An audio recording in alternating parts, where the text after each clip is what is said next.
Welcome to chapter 11. This chapter is about weight and body composition. This is a very important chapter, so I would like you to pay more attention to the lecture. So this chapter talks about like different components of body composition. We will define some terms in this chapter. And also we will talk about how to measure body composition. Like there are some like gold standard methods and there are some other methods in order to measure body composition, in order to estimate body composition and total body fat percentage. And also we will talk about like the roles of body composition in different health conditions. We will also cover some tips on how to like increase or improve body composition in different athletes. And at the end, we will talk about some dietary supplements in order to increase, body composition, improve body composition, to enhance like strength and muscle mass. But remember, many of those dietary supplements are not legal. Um, and many like different sports events and associations they prohibited the utilizing of those dietary supplements. So there are some important notes in this slide. So as an introduction, body weight and body composition, they are all related to athletic performance, appearance, and health. When we have high muscle mass and low body fat, we will have a fit appearance, and our health status will be better compared to people who have, high fat mass compared to muscle mass.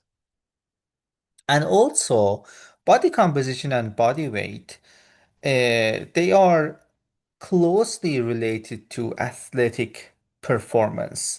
But remember, in some sports, body composition and body weight does not play a role in those types of sports. But in majority of sports, in majority of exercises, body weight and body composition are very crucial.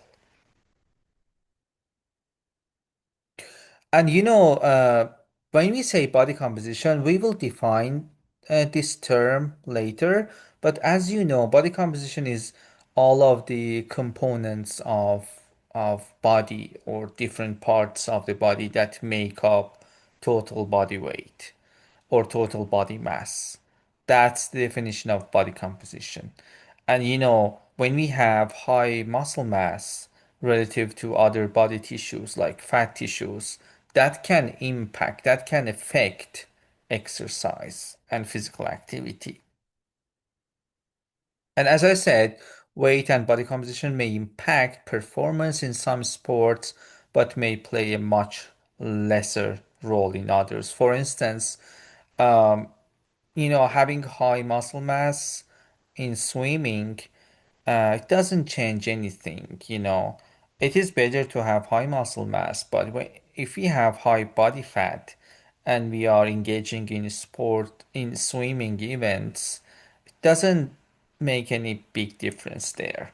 But in some other sports like wrestling, sumo wrestling, playing tennis, or gymnastic, we need to have an optimal range of body weight and body composition in order to perform better.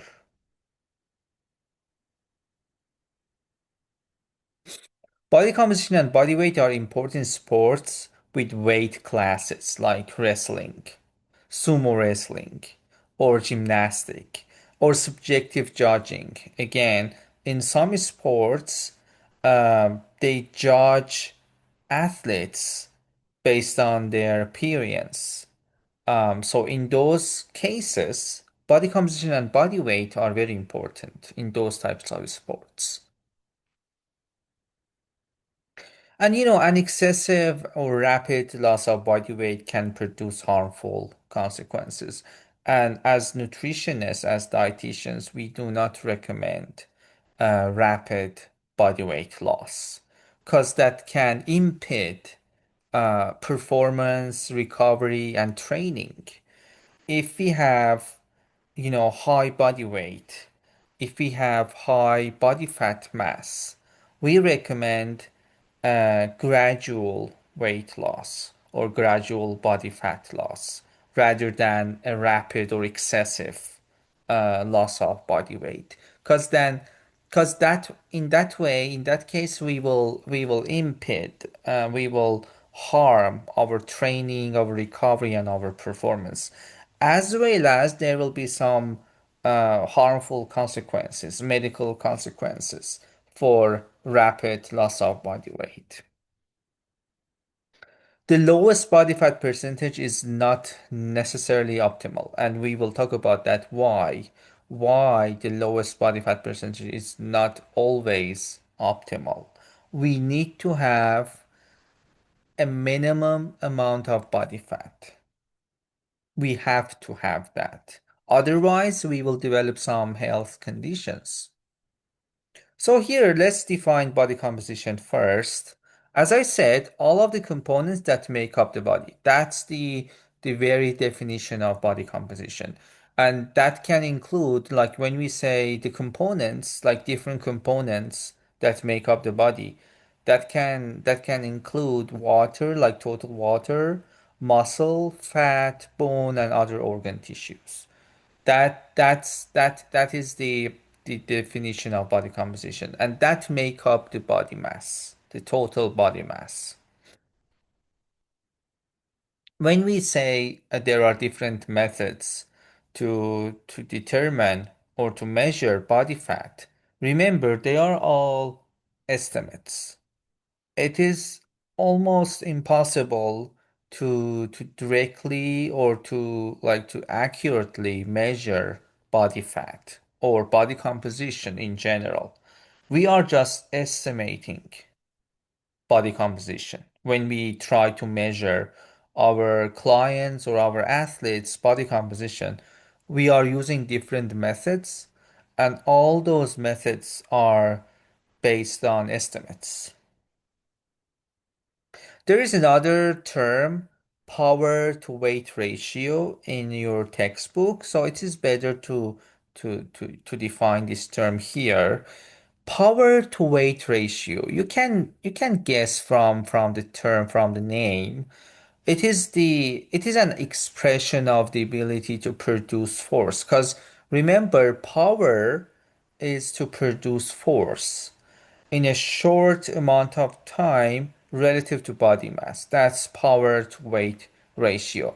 In some sports, power to weight ratio is very important, like rowing. Rowing is it requires high power to weight ratio.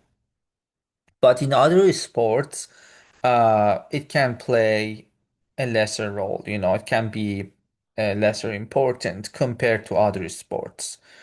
But remember this term, power to weight ratio. It is the ratio of the ability to produce force relative to body mass or body weight, total body weight. That's power to weight ratio. And in order to increase muscle mass, we will talk about that later. There are some tips and strategies to increase muscle mass. But just here, remember, there are three important factors in order to increase muscle mass. We need to engage in strength training, like or power training, or an aerobic exercise like bodybuilding. We need to consume a sufficient amount of energy and carbohydrate and be in positive nitrogen balance. We defined nitrogen balance in previous chapters, but just as a review here, when we say positive nitrogen balance, it means protein intake or nitrogen intake should be higher than nitrogen excretion. That's the state of positive nitrogen balance. So in general, in order to increase muscle mass, we need to engage in strength training or power training. We need to consume a sufficient amount of energy and carbohydrate and be in positive nitrogen balance. And in order to lose body fat, energy expenditure must be greater than energy intake, which means we need to have a negative energy balance. Energy expenditure must be greater than energy intake or food intake um, in general. There are some times in athletes. So let's say our athlete or our client uh, like request to lose body fat. There are some best times to for losing body fat. Off season or the early pre-season periods are the best times for losing body fat. Because during off season and or the early pre-season periods, which means before start to training, before the competition period, they have a lower like level of training volumes. So that's the best time for losing body fat.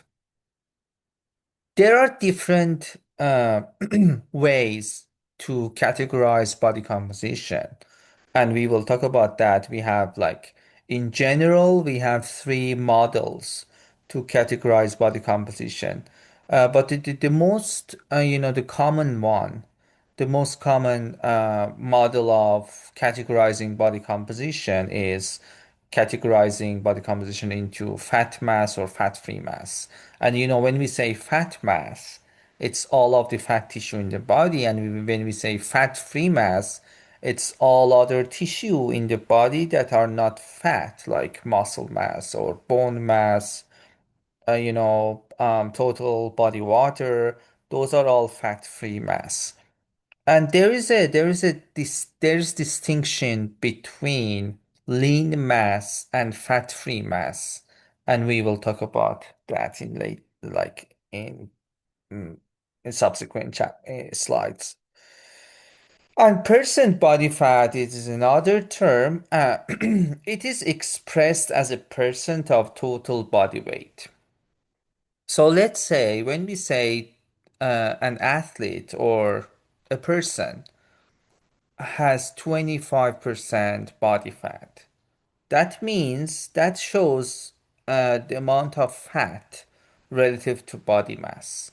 So if that person is 100 pound, we can conclude that 25 pound is fat, right? It's very simple term, percent body fat. Percent body fat is very important.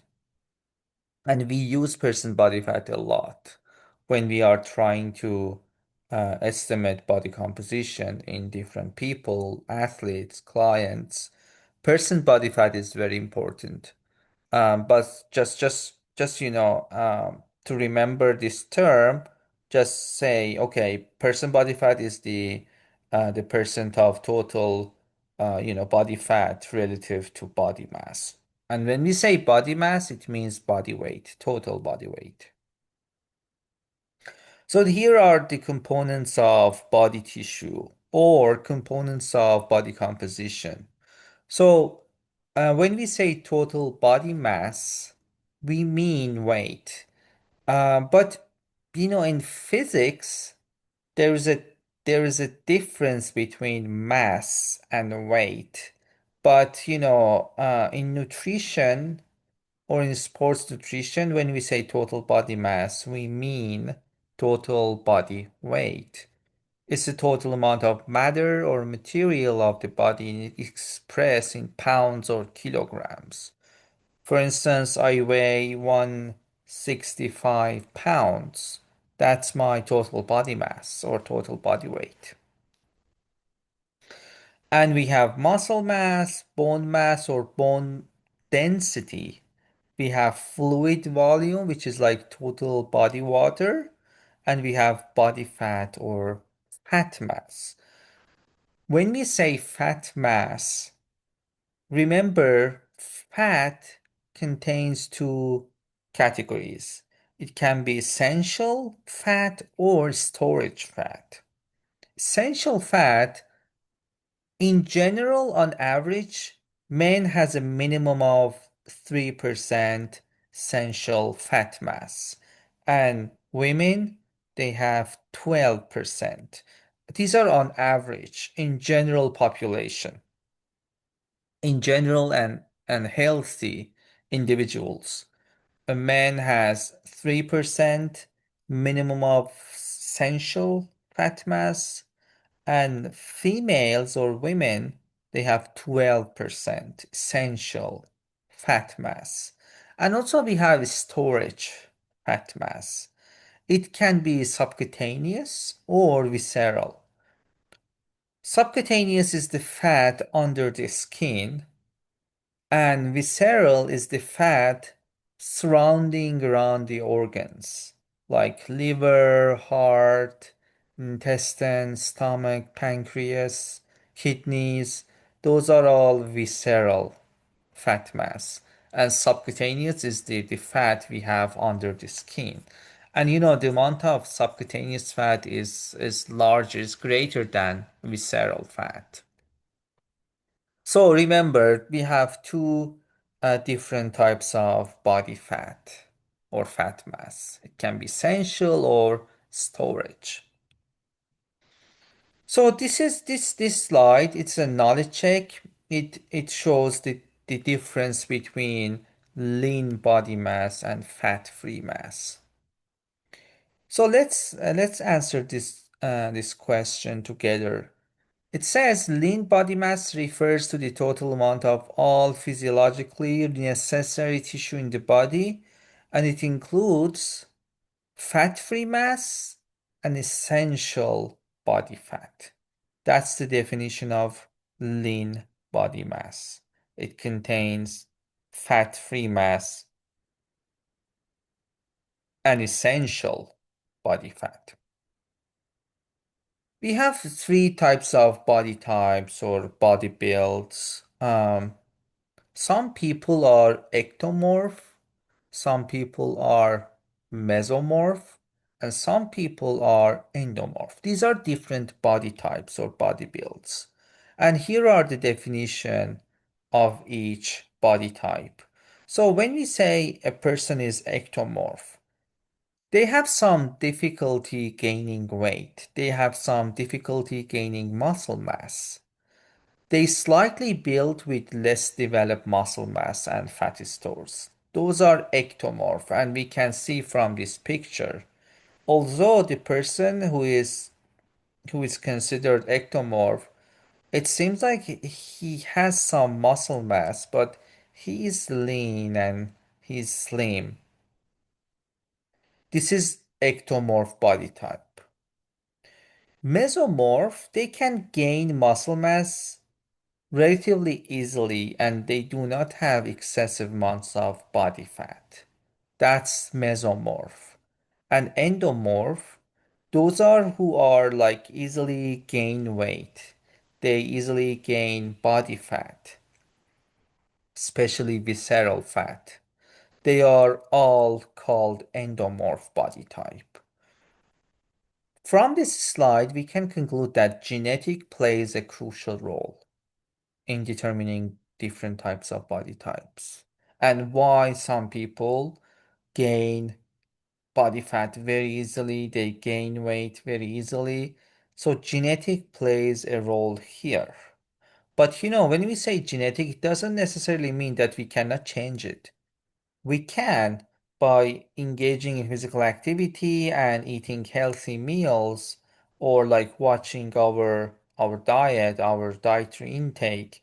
We can change this, but again, it is hard for these people to have an optimal amount of body composition or optimal range of body weight , because of their genetic predisposition. Body mass index is a very important tool for the general population. We use BMI uh, as a risk assessment tool in general population. But there are some drawbacks of using BMI only. And as you know, I'm not going to define BMI because I know you already know this. You already know the definition, you already know the formula on how to calculate BMI. But let me tell you something here. So, as you know, BMI is weight in kilograms divided by height squared in meters. If we have weight in pounds and height in inches, we need to multiply this fraction by 703. In that case, it will give us the BMI in that range from, you know, 18.5 to 24.9 or above or below. So we can define like healthy weight, underweight, overweight, or obesity. Just keep that in mind. You can, you know, uh, before converting pounds to kilograms or inches to meters, you can plug in weight and height in pounds and inches respectively, but remember to multiply the fraction by 703. So body mass index or BMI is the relationship of weight to height. And as I said, it's a risk assessment tool, but it has many drawbacks.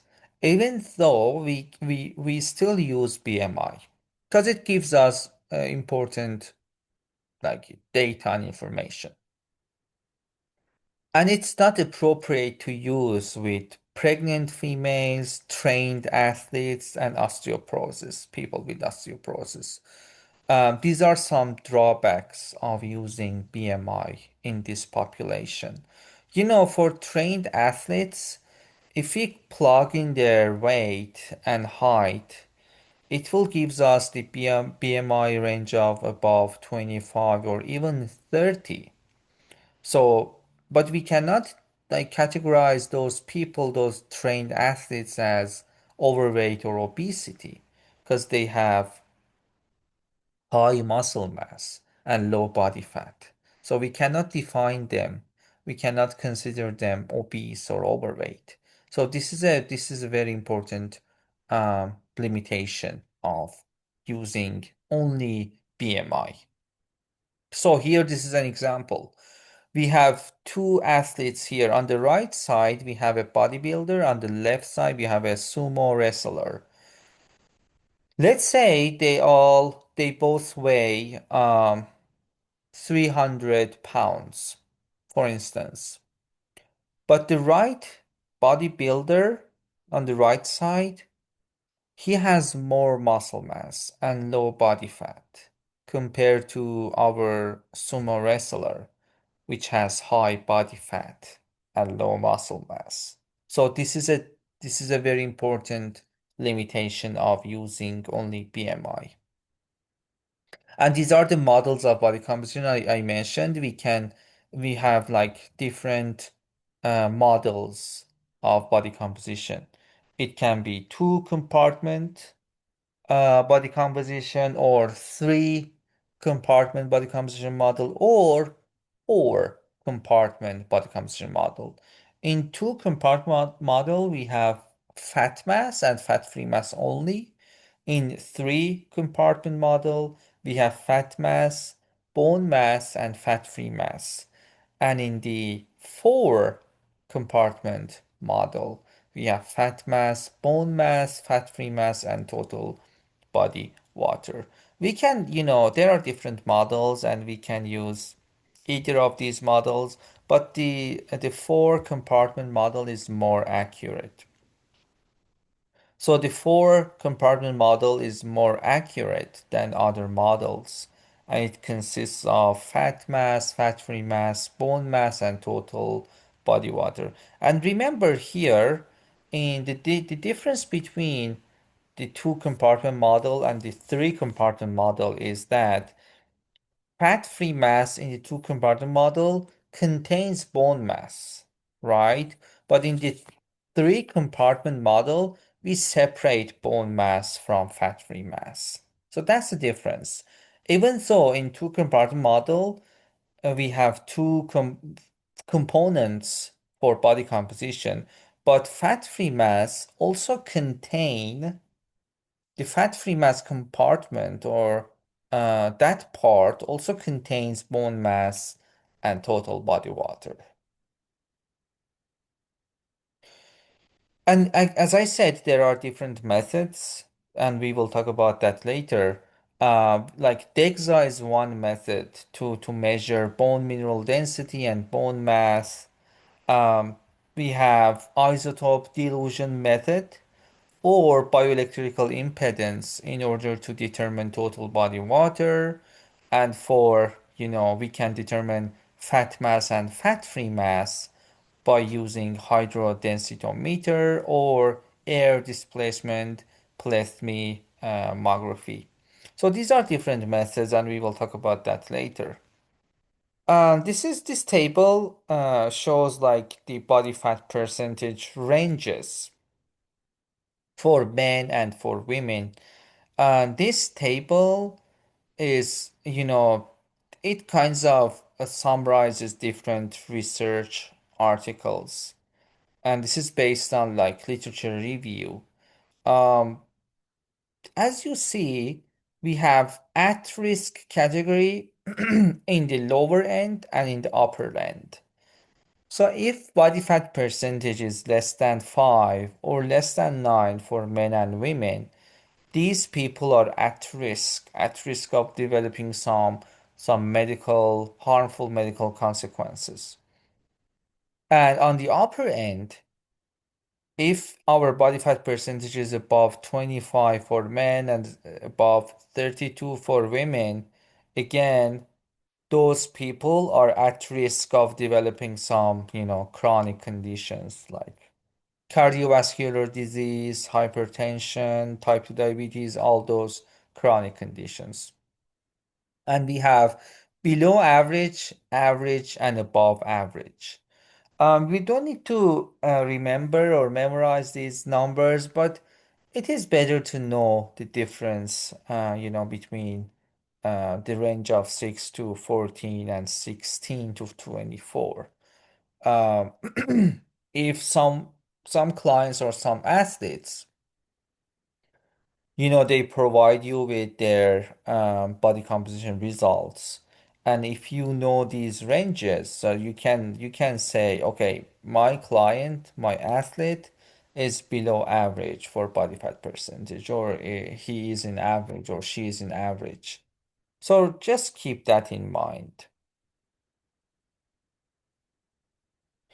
Let's answer this question. What do you think? All methods measure body composition directly. And as I said, we will talk about those different methods. But just let's answer this one. All methods measure body composition directly. Is it true or is it false? It is false. Not all methods, like neither of them. None of them measure body composition directly.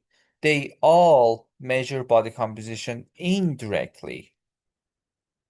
And that's why there is a standard error of the estimate or SEE because of estimating body composition, because of predicting body composition indirectly. That's why all those methods they have a, a standard error of the estimate. And body composition is especially body fat cannot be directly measured except by chemical analysis of human cadavers.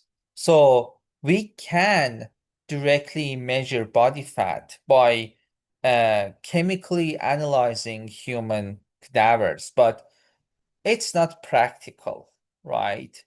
And It's very costly. It's not practical. So that's why all those methods, they kind of predict or estimate body composition. So for instance, we have body weight here. We can use digital scale or a balance beam scale for body weight. These scales, digital scale or balance beam scale. On the picture here, this is a balance beam scale. And this is more accurate than digital scale. These scales should be calibrated monthly or quarterly. The best time for measuring body weight is is the time as soon as the individual is awake and after emptying the bladder and before any food or drink is consumed. That's the best time for measuring body weight in the morning. And measuring without clothing or while wearing minimal dry clothing and without shoes.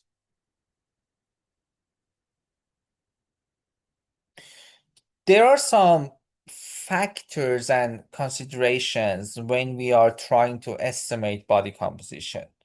First, we need to take accuracy or precision of measurement into account. And this is the most important element. Our methods of estimating body composition, whether it's accurate or precise, this is very important. Practicality or and portability. Like some devices are portable, some devices are not portable. This is very important point. And we need to keep that in mind when we try to estimate body composition. The ease of use of that methods, that device, the time required to obtain the measurement. For instance, like bioelectrical impedance analysis is more faster than DEXA scan or MRI scan. Cost. DEXA is more costly than BIA. The subject comfort and effort required by the subject. So for instance, in DEXA, there is no effort required by the individual. And we will see that they just need to just lay down and um be totally comfortable and be still. So there is no effort required by the individual when we are trying to estimate body composition using different methods. Or BIA, that's very easy, and we have like subject comfort by using BIA. And the technician training. Some methods, they require more training. They require technician training in order to like assess body composition. Like again, DEXA. In order to use DEXA to estimate body composition, we need to have some training on that. No one can do that. No one is capable of measuring body composition using DEXA. So these are some factors and considerations when estimating body composition. And here is the error of measurement. Cause all of those methods, BIA, DEXA, MRI, all of those methods are indirect measurements. They all have some built-in or inherent error. And that error, that inherent error or built-in error is expressed as the standard error of the estimate or SEE. SEE represents the degree to which the measured factor is likely to vary above or below the result obtained. So here is an example. Let's say the SEE for percent body fat from underwater weighing. Underwater weighing, we will talk about that later. It's a specific method of estimating percent body fat. So SEE for percent body fat from underwater weighing is plus minus 2.7%. So if a person's body fat percent is estimated as 15%, concerning SEE, their true value is likely between 12.3% and 11.7%. It's very simple. And that's the concept of standard error of estimates.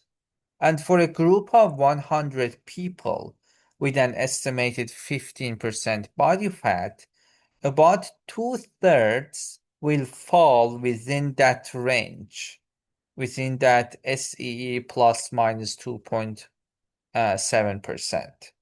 And the remaining one-third may have actual body fat values outside this plus minus 2.7% range.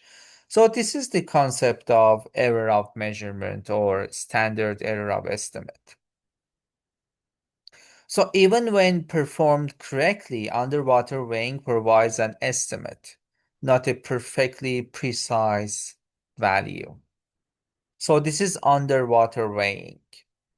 It's also called hydrodensitometry or underwater weighing. Previously, it was a gold standard, but it is no longer considered the gold standard. But remember, in the past, underwater weighing or hydrodensitometry was a gold standard. So, and here is the formula. In order to measure density of anything, a human density of a metal, density of any object, the formula is mass divided by volume. And if we plug in our values, and if we try to change this fraction, we will have body weight in air, which means body weight before going into that container of water, and also weight in air minus weight in water divided by density of water, and minus, sorry, what happened? I apologize. Okay, minus residual volume. And the residual volume is the amount of air left in the lungs after a maximal voluntary exhalation. That's the residual volume. And higher body density is associated with lower body fat. So by measuring body density, we are estimating body fat and percent body fat. And again, you don't need to memorize this formula, but this was the formula using for underwater weighing. And the exact second one is displacement of air in order to determine body volume. Again, by using this, this method uses air instead of water. In underwater weighing, there is a displacement of water because of body density. And we are, by measuring that water displacement, we can estimate percent body fat and body density. But in this method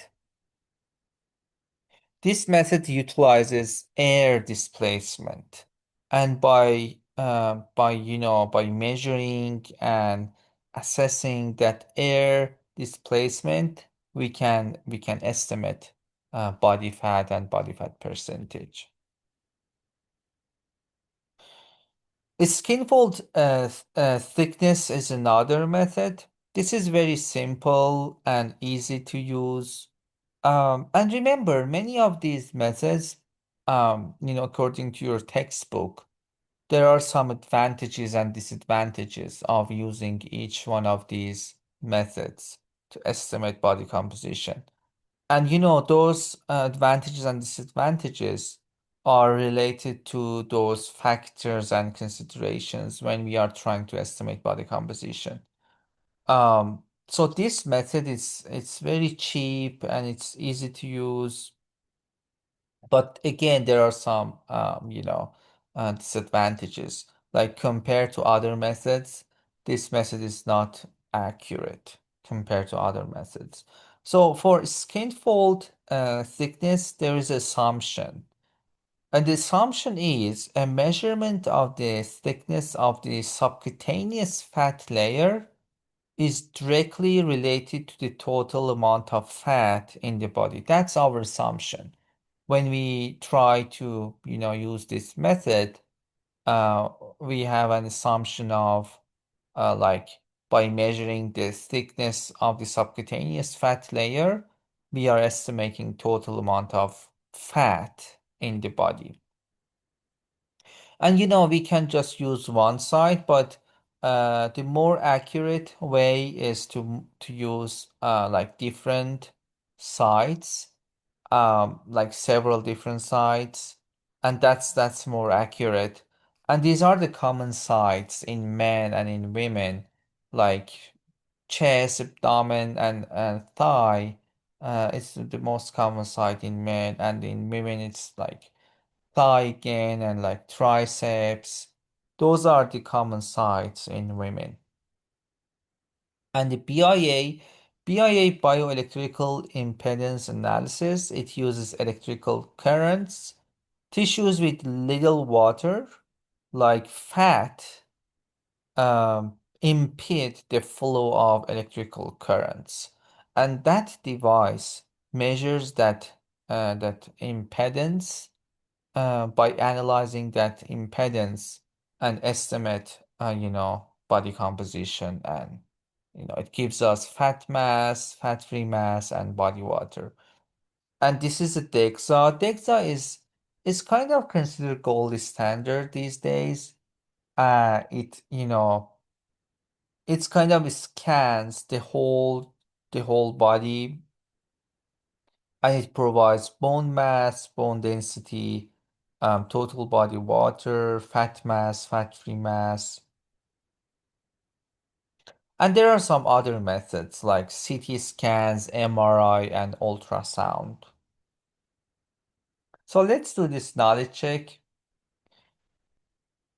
Skin fold thickness is the estimates subcutaneous fatty stores. That's the skin fold thickness. BIA should be C, tissues containing high water, like muscle mass, conduct electrical current more easily than fat. And near infrared reactance, the standard error of estimate for NIA is 4 to 5%, and the standard error of estimate for DEXA is 1.8%. So, like comparing near infrared reactance by DEXA, uh, we can conclude that DEXA is more accurate and precise than NIA method. Here's a question. Why do athletes want to lose weight? There are some different reasons behind this.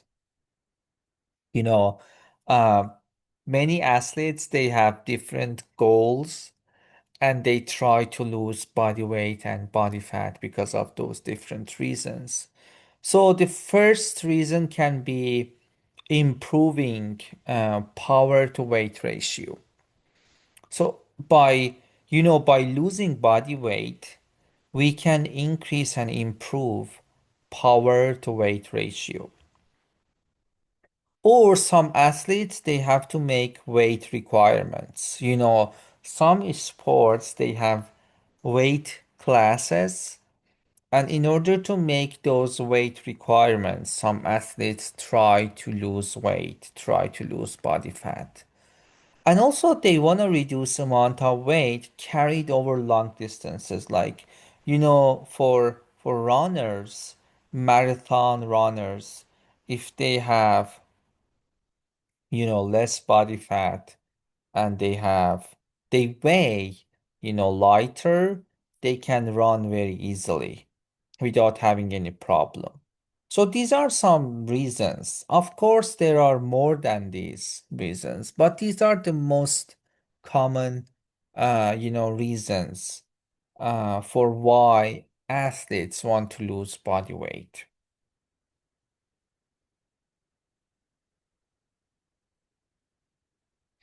And there are some factors that may impact weight and body composition goals, like sport. In different sports, they require different, range of body composition and body weight.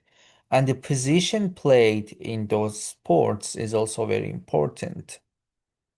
You know, the members of a team may vary in weights and body compositions, like in baseball or in basketball, in volleyball, in football. Like different team members, they can vary in weights and body composition just because of the positions they played in. And also there are some size requirements like sumo wrestling and ski jumping. These are the factors that affect weight and body composition goals.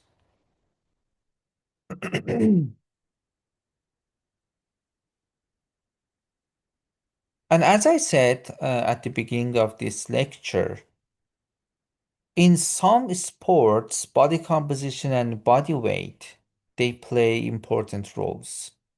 But they play a minor role in certain skilled-oriented sports. And also, as I said, in some positions, like in baseball, in golf, and tennis, athletes require to have different, body composition, heights and weights. Recreational triathletes come in many shapes and sizes as well.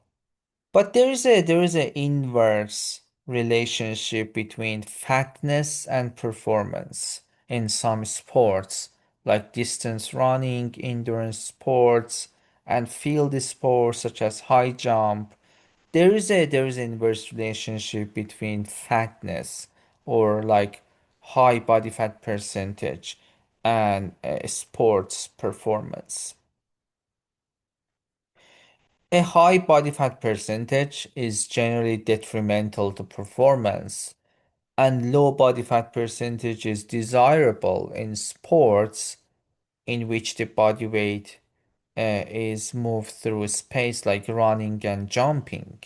As I said, in marathon runners, having a low body fat percentage is desirable.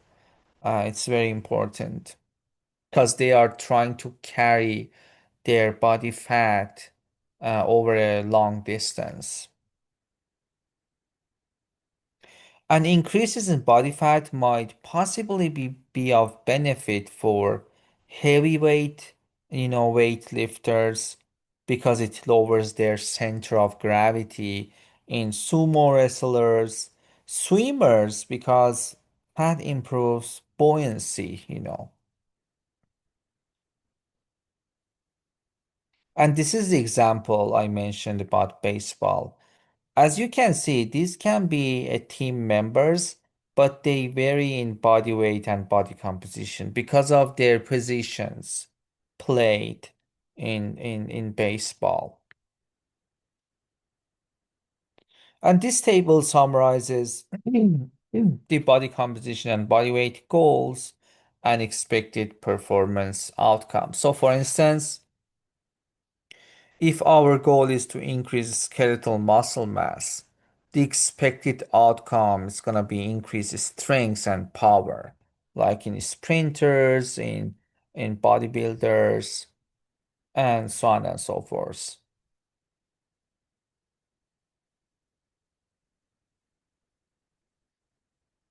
This is a very important slide. It shows how to calculate target body weight.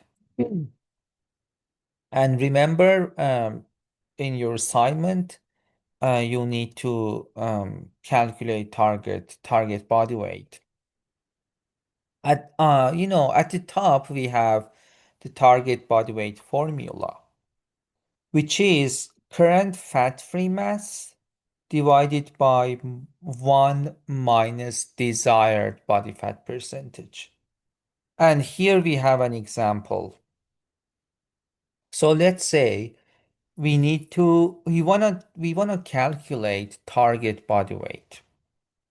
Our current body weight is 190 pounds.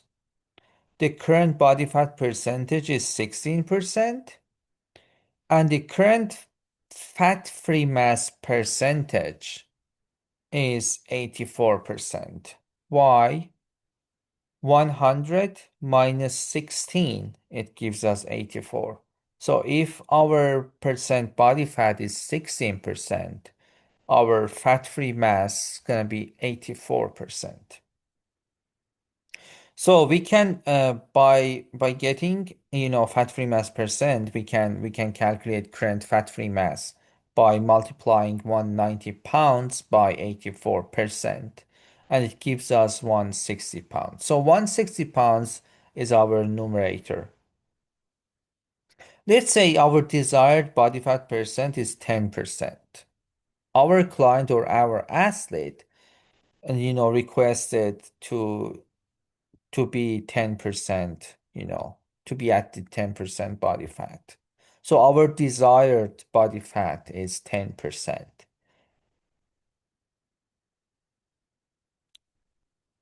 By plugging those numbers, our target body weight is 178 pounds. And here at the bottom, there's another formula. We can also plug in desired fat-free mass increase in the formula. So let's say our athlete it's wanna have a 5 pound of muscle mass. 5 pound increase in muscle mass. We can also plug in that in the formula and then calculate target body weight. So here's another example. You can stop the video here and try this example on your own and then resume watching the rest of the lecture. A female soccer player currently weighs 152 pounds and has 23% body fat. You might wonder how we measure that 23% body fat. Let's say we measure that using BIA, for instance, or underwater weighing. It says calculate a target weight assuming that she wants to be at 15% body fat. So our current body weight is 152 pounds. The current body fat percentage is 23%.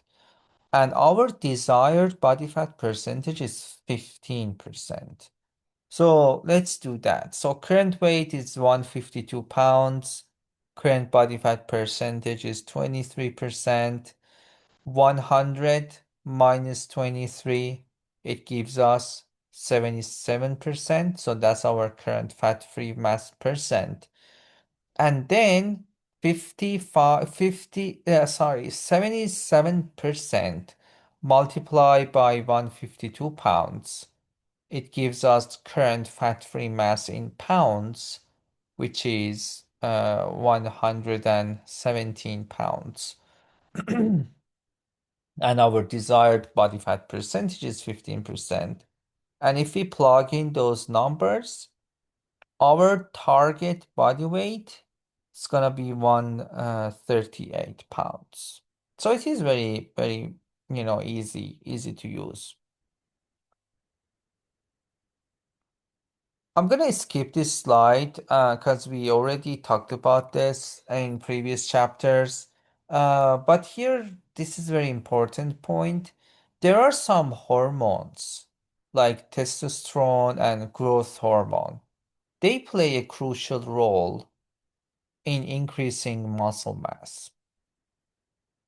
And muscle gain varies due to genetics, body type. And when we say body type, it means being mesomorph or endomorph or ectomorph. On hormonal status like growth hormone or testosterone hormone status and nutrition, they play a crucial role in determining muscle gain, the amount of muscle gain. Proper nutrition is necessary to kind of support increasing muscle size, and that's associated with the resistance training programs. And when we say resistance training programs, it means strength and power training or those types of exercises.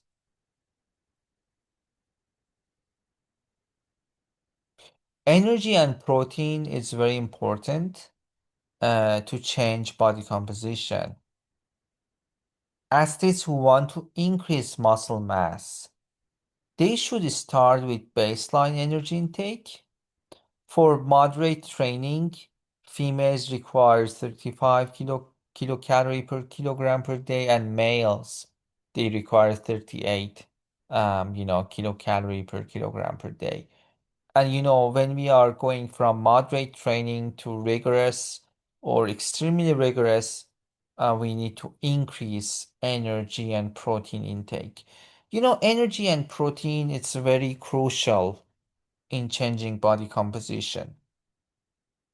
If we try to increase our muscle mass, we need to have adequate intake of energy and adequate intake of protein.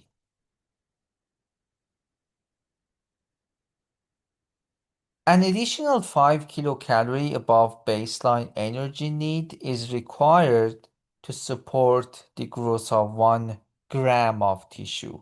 So 1 pound of tissue is 454 gram. So 454 gram multiplied by 5, it gives us 2,270 kilocalorie. But there is a rule of thumb. In order to support 1 pound of muscle growth a week, it is generally recommended that males increase daily caloric intake by 400 to 500 kilocalorie and females by 300 to 400 kilocalorie. So this is a rule of thumb, and but based on our client and our athlete, we need to twist this based on our athlete's needs and like gender, training volume, but this is a rule of thumb. And also 14 gram of additional protein would be needed daily to support muscle mass growth.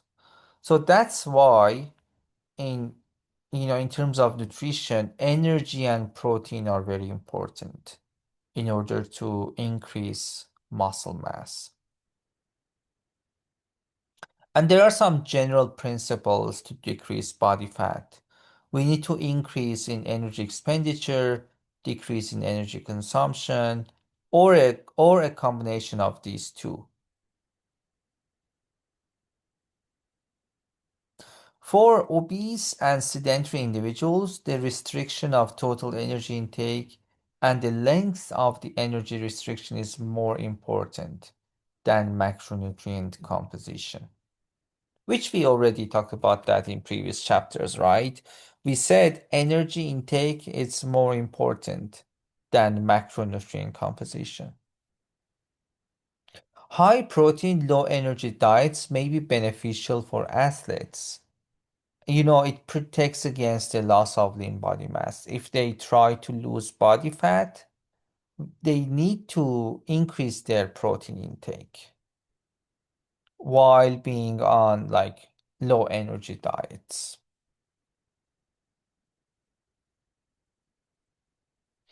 Athletes must avoid over restricting intake. Why? Because they will they will see a significant decrease in body fat, but they will also see a significant decrease in muscle mass if they try to over restrict their energy intake just to, to lose body fat.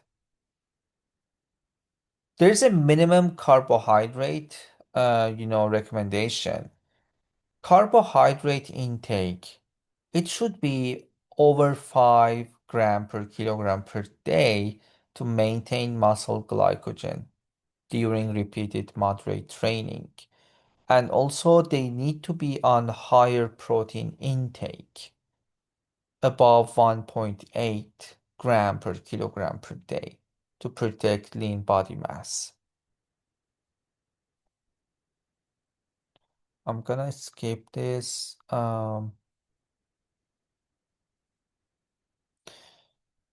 as I mentioned, we do not recommend excessive and rapid loss of body fat. So that's why it is recommended that well-trained athletes lose no more than 1 to 2 pounds of weight per week. Otherwise, any rapid and excessive body fat loss, it will harm training, performance and recovery, and also health status.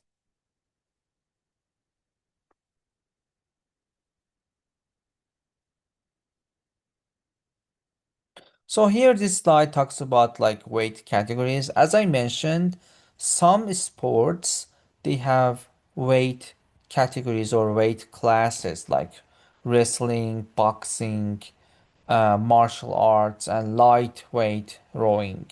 So these are the sports, um, with weight classes, with weight categories.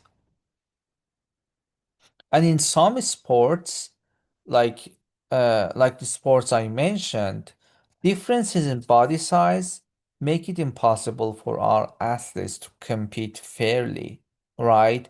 Because for instance, in wrestling, let's say um our contestant is uh 400 pounds and we weigh 200 pounds. So that's not fair to compete with that person. So that's why they have weight categories or weight classes for those sports. Some people, some clients, some athletes, we always hear this. They try to increase their muscle mass while decreasing their body fat. This is difficult to achieve because, in order to decrease body fat, we need to cut our energy intake. By cutting energy intake, we will have some muscle loss as well. So, in order to prevent that, we need to have one goal at a time. For instance, it means that like I wanna increase muscle mass and lose body fat at the same time. It is difficult to achieve. So in that case, I need to have just one goal at a time. I need to focus on increasing muscle mass first. And after increasing muscle mass, then I can focus on losing body fat. And for athletes competing in low body weight sports, it is important to calculate the minimum body weight. It is similar, this concept, minimum body weight, this concept is similar to target body weight, and it has a formula, and it's very similar formula. But instead of having desired body fat percentage, at the denominator, we have minimum body fat percentage. So remember they calculate minimum body weight in low body weight sports. This is another important term, weight cycling. When we say weight cycling, it means repeated bouts of weight loss and weight gain. So here we have an example. Uh, we have natural weight. It is around 164 pounds. And then training weight is 158. Competitive weight is 154. Championship weight is 149. And then again, it goes back to the natural weight again. So that's the concept of weight cycling. Weight loss, and then weight gain, weight gain. That's the concept of weight cycling. And it is common in sports with weight classes like boxing, judo, lightweight rowing, and other types of sports. And there are some side effects of weight cycling, like headache, dizziness, nausea, anger, tension, fatigue. And also, it may predispose athletes to obesity later in life. And these are some strategies, as I promised at the beginning of the lecture, that we are going to cover some strategies to increase muscle mass. So here are some strategies to increase muscle mass. We have to have a positive calorie balance, which means energy intake should be greater than energy expenditure. We need to have increased calorie intake, and we have to combine that increased calorie intake by a periodized strength training program. And there are some factors that impact ability to gain muscle mass. We talked about body type, but age, genetic, hormone levels, and current nutritional status can affect our ability to gain muscle mass. We need to increase our number of meals, like snacks, to minimum of 5. We need to increase number of food items per meal to reduce taste fatigue, and never skip meals. Get plenty of sleep. These are some strategies for increasing, muscle mass.